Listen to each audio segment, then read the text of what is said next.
I've never met him in real life, yet every night he appears in my dreams, always calling me by a name that isn't mine.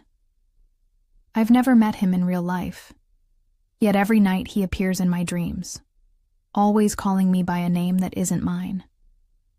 Clara. That's what he calls me, with a voice so warm it lingers even after I wake. The strange part is, my name is Maria, and I've never known anyone named Clara. The dreams started quietly, just flashes at first. An old train station, flickering, gaslights, jazz music floating in the background. Then his face appeared, clearer each time.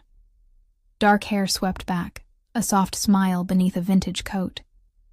He always looked at me like he knew every corner of my soul, and somehow I felt like I knew him too. In the dreams, we'd walk together through cobblestone streets, hand in hand, like lovers from another time. He never said where we were, but everything felt old, as if the world around us had been frozen 100 years ago. A different era, a different life. At first, I thought it was just my imagination filling the gaps of a lonely heart.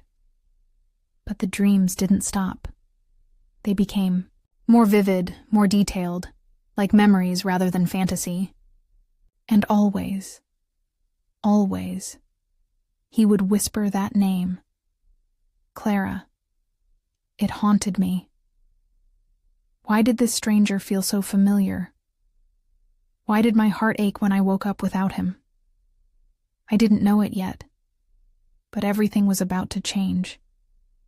Because the man in my dreams had once been real.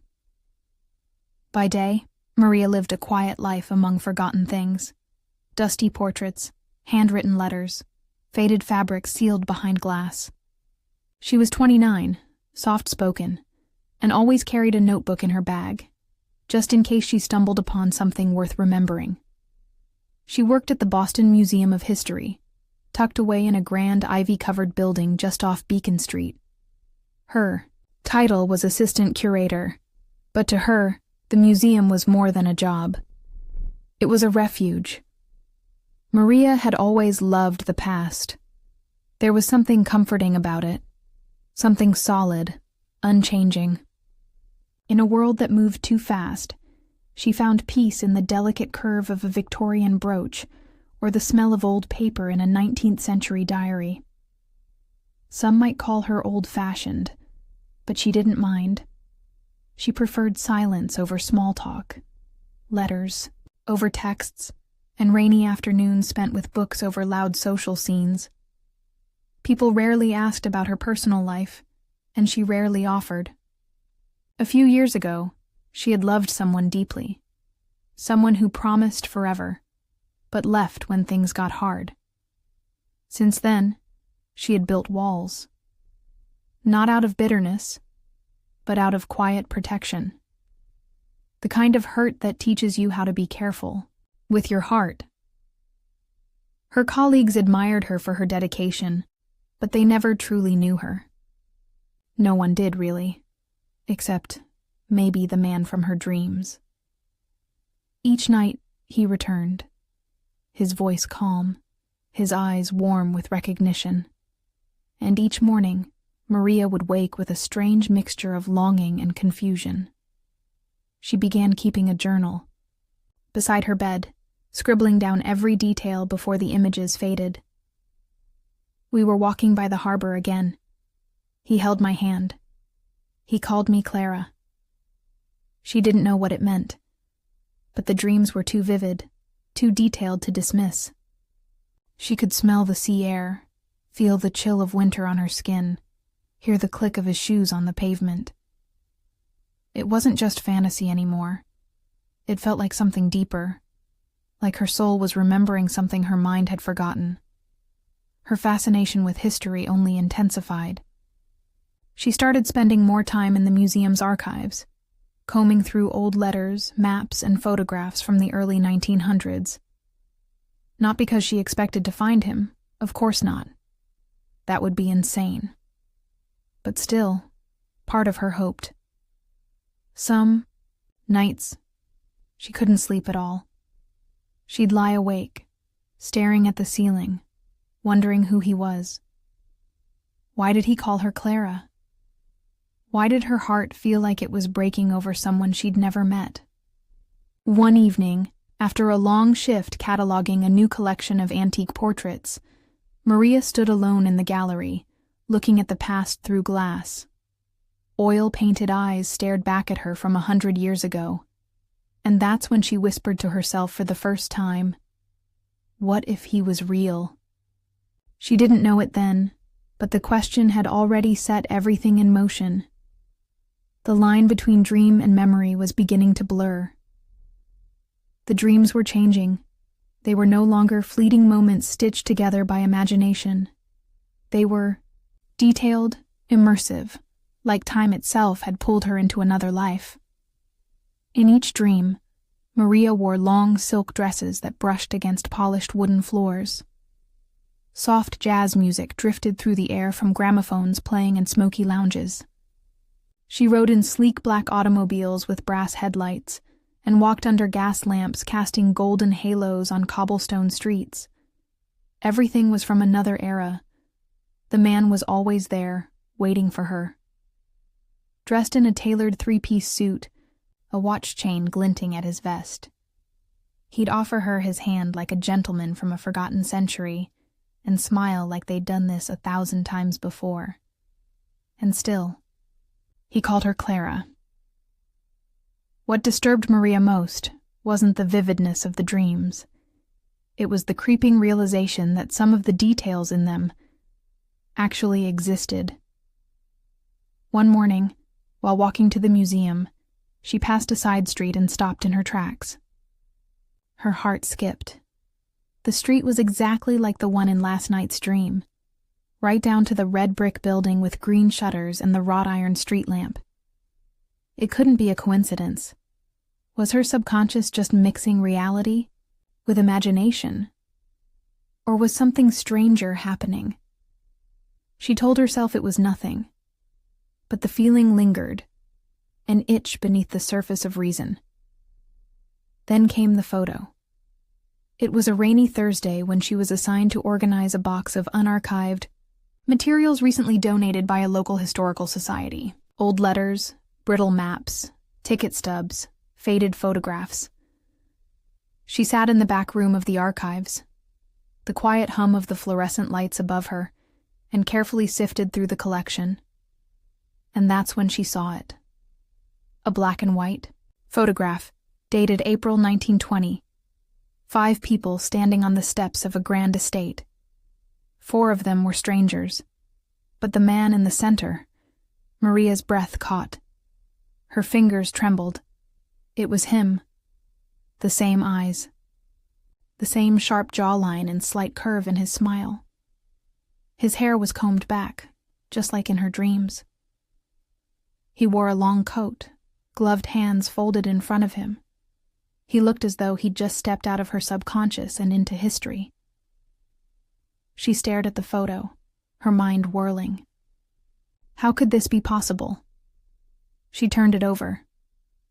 Faint handwriting in ink read, James Whitmore and guests, Spring Gala, 1920. James Whitmore. A name. Finally. A bolt of cold went through her. The name sounded distant yet familiar, as if her heart had already whispered it long ago. Maria rushed to the museum's database and searched for anything on James Whitmore. A few scattered references appeared. Mentions of a promising young artist active in the early 20th century, known for his impressionist work and mysterious disappearance in 1925. No body was ever found. Just gone. Just like that. The dreams, the name Clara, the vintage streets and jazz, and now a photograph that matched perfectly. None of it felt random anymore. Maria sat back in her chair, the photo still in her hand, and whispered aloud. He was real. The world around her didn't shift. The lights didn't flicker. No ghost appeared. But inside her, something cracked open. A quiet knowing. This wasn't just about dreams or memories. This was a connection that had crossed time, and it had just begun. James Whitmore. The name echoed in Maria's mind long after the photograph was back in its folder. It followed her home, lingered in her dreams, whispered itself into the quiet corners of her thoughts. She couldn't let it go. The next morning, she arrived at the museum before anyone else, coffee forgotten in hand, and dove headfirst into the archives. She searched through local art directories, newspaper clippings, gallery records, anything that mentioned James.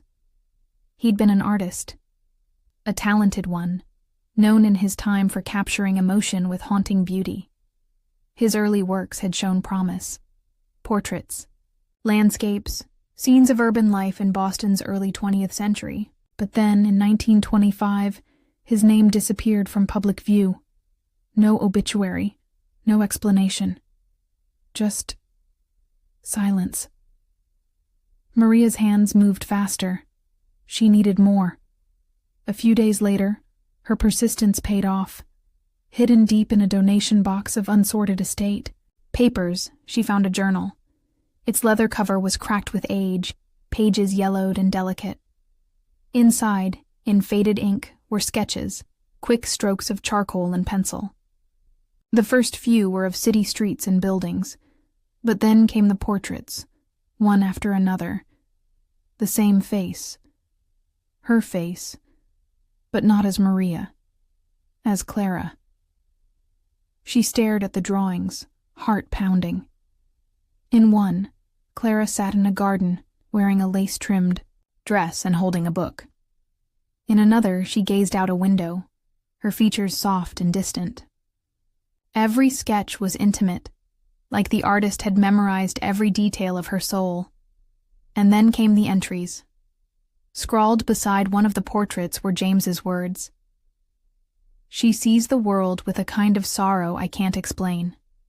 But when she smiles, it feels like spring again. My Clara. Maria felt the breath leave her lungs. Clara. The name he'd called her every night in her dreams. The name she didn't recognize but couldn't shake. Now it was written in ink from 100 years ago. She kept reading, each entry more personal than the last. James wrote of walks through Boston Common, of quiet moments shared in candlelit rooms, of a love that felt like destiny. But then the tone shifted. Something is wrong. She says she feels like time is slipping, like we're running out of it. Clara woke from a dream last night crying. She said she saw me vanish, that I disappeared into the fog and she couldn't follow. If I go missing, I want her to know I loved her beyond the end of time. Maria closed the journal slowly, her hands trembling. It was all there, everything she'd dreamed. The same places, the same feelings, the same man. And now, Clara, not just a name, a real woman who had loved James, who had feared losing him, and who, somehow, looked exactly like Maria. The museum lights buzzed faintly above her, but all she could hear was her own heartbeat. She went back to the portrait room and scanned the paintings on display.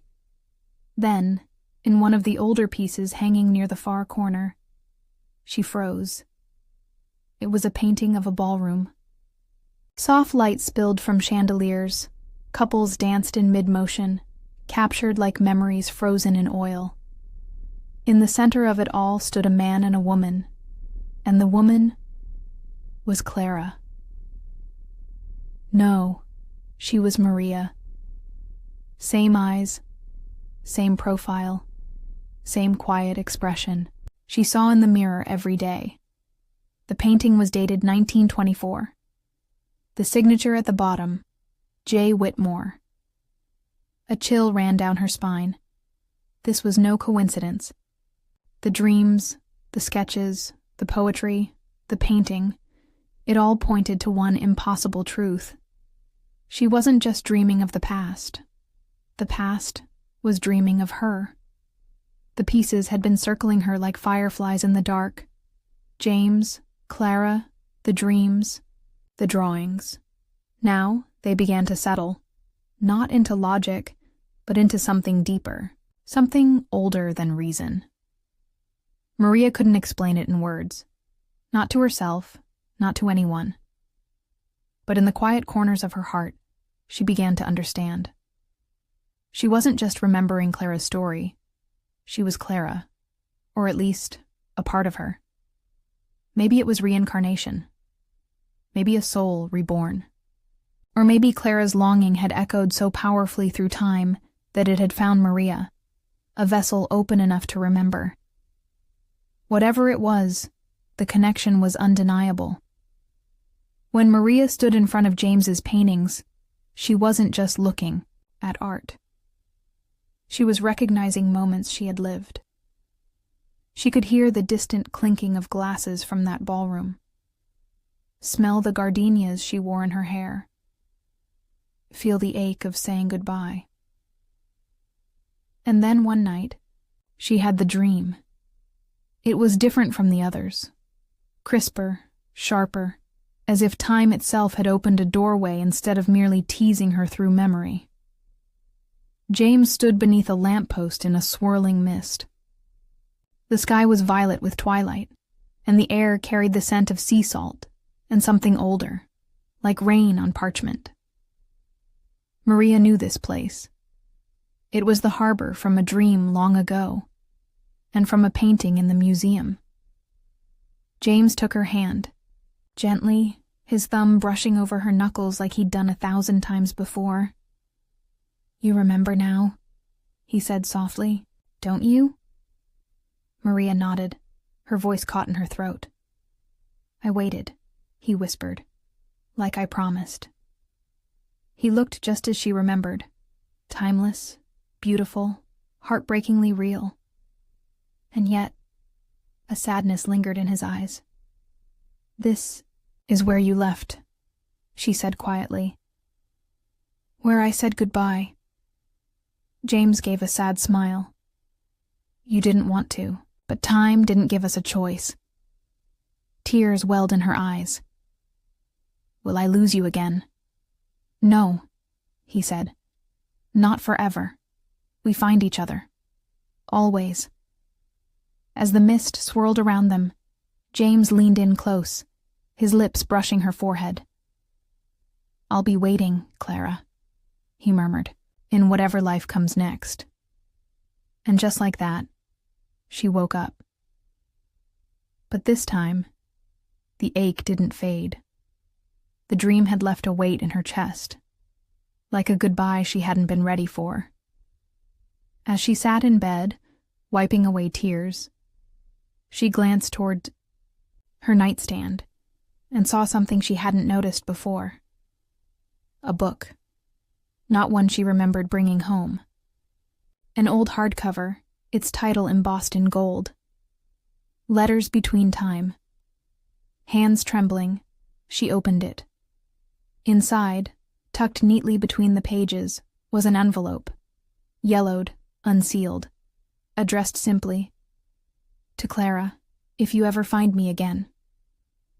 Maria's breath caught.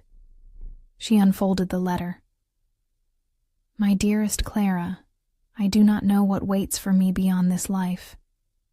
I fear I may not see you again in this one. But if time is kind, if love is stronger than the years, I hope this finds its way to you. You told me once that dreams are echoes of the soul, that even if the body fades, the heart remembers. I believe you now. I'll wait for you in every life, in every century, in every quiet moment when you close your eyes and remember the sound of my voice. Yours, always." James' tears blurred Maria's vision. The letter was dated March 1925, the same month James had vanished. No record of this letter existed in any museum file. No one had ever mentioned it before. It was as if it had waited, silently, patiently, until she was ready to find it. Until Clara had returned. And in that moment, Maria no longer questioned the impossible. She didn't need science or facts to believe. She had found him. Across a century, across dreams, across lifetimes. Love had remained. It was a quiet night when Maria finally understood. The letter had shown her the truth. She wasn't just living in the present. She was carrying the past with her. Clara's love, James's promise, the connection that spanned decades. They were all a part of her now, woven into the very fabric of her being. That night, as she drifted into sleep, the dream came again. But this time, it wasn't just a dream. It felt real, as though the line between the two worlds had blurred once and for all. She was standing in the garden by the harbor, where she and James had said their final goodbye in another life. The air was crisp with the scent of salt and earth, the soft rustle of leaves whispering their secrets to the wind. And there, standing before her, was James. His eyes, the same eyes that had watched her in the portraits, that had spoken her name in her dreams.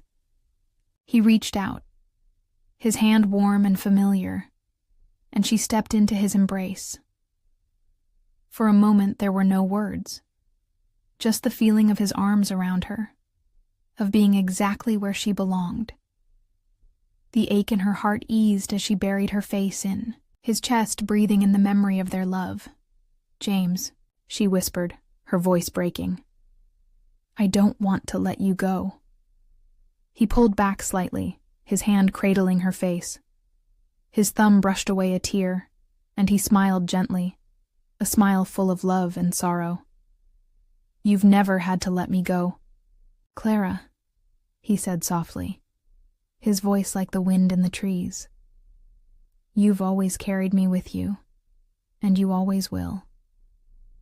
Her heart clenched, but there was a peace in his words. He was right. The connection they shared wasn't bound by time.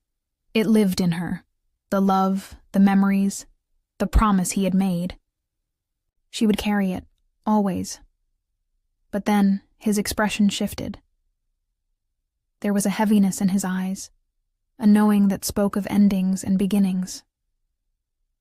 "Maria," he said, his voice soft but firm, "it's time." Maria's heart skipped a beat. "Time for what?" He looked at her with a tenderness that made her feel as if she was the only person in the world. "You have to live, Maria. You have to live fully, without fear. You must carry our love, but don't live in the past. For us, for the love we shared, you have to live in the now. You have to embrace what comes next." Tears welled up again, but this time, they were different. They weren't just sorrow. They were gratitude, love, understanding. "I will," she whispered, her voice barely a breath. "I'll live, James. I'll live for us." He kissed her forehead, one last time.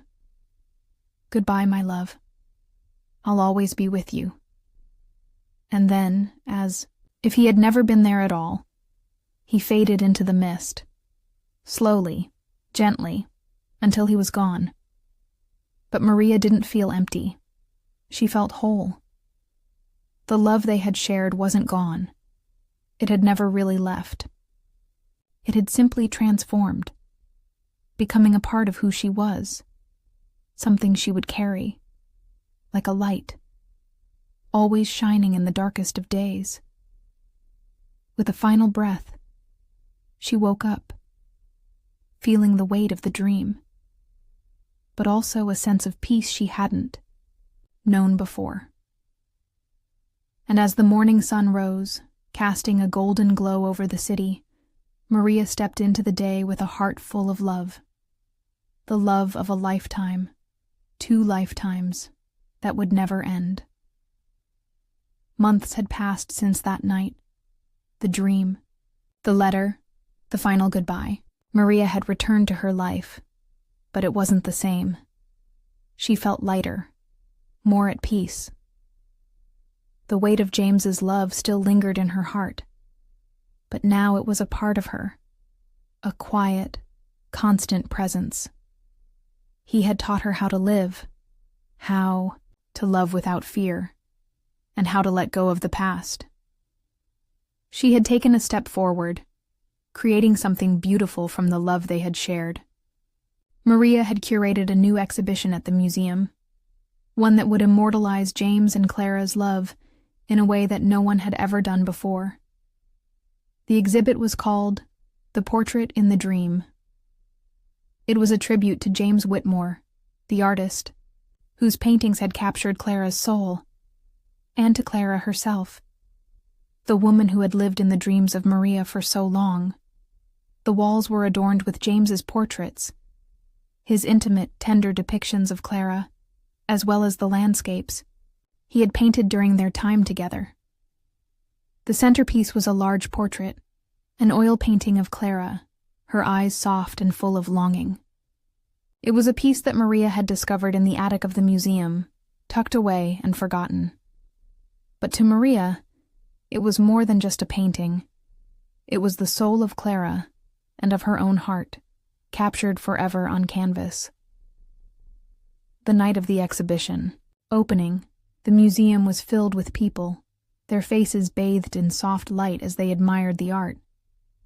Maria stood by the portrait, her heart full as she watched people's reactions. She had done it. She had shared their love with the world. It was no longer just her secret, but a legacy of something timeless and beautiful. As the evening wore on, Maria stepped away to take a moment for herself, to breathe in the accomplishment and reflect on the journey that had led her here. She walked down the hallway toward the back of the museum, away from the crowd, when she heard footsteps approaching. A man appeared, tall and with an air of familiarity. He wore a quiet smile, and his eyes... Maria's heart skipped a beat. There was something in his gaze, something so hauntingly familiar. He stopped in front of her, his eyes narrowing slightly as if he were trying to place her, a recognition flickering in his expression. "I'm sorry," he said, his voice low and warm. "I don't mean to intrude, but I feel like I've met you before. It's strange, but there's something about you." Maria smiled softly, her breath catching in her throat. She had heard that line before. For a moment, time seemed to slow. The air felt charged, as if something magical, something fated, was hanging in the balance. She looked at him. The way he smiled, the way his eyes held her with a depth she couldn't fully explain, the way his presence seemed to resonate with her very soul. And then, in a voice barely above a whisper, she answered, "Maybe we've met in another life." The man's smile deepened, and he stepped closer, his eyes sparkling with a kind of knowing. "Perhaps," he murmured, "in a dream." The world around her seemed to fade as they stood there, 2 souls reconnecting in the quiet, timeless space of the museum. Maria didn't need to say more. The connection was there. It had always been there. As he walked away, a part of Maria's heart fluttered, as though she could feel James's presence, like a soft breeze brushing against her cheek. He was with her still, in every memory, in every touch.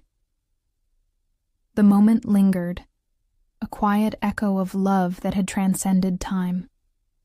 And as the last guest drifted out of the museum, Maria stood by the portrait, her heart full, knowing that love, in all its forms, never truly ended. It simply waited to be rediscovered.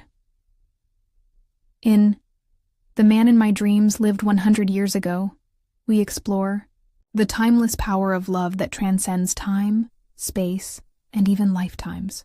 Maria's journey of self-discovery and connection with James, an artist from the past, reminds us that love can find us in the most unexpected ways, through dreams, memories, and sometimes even across centuries.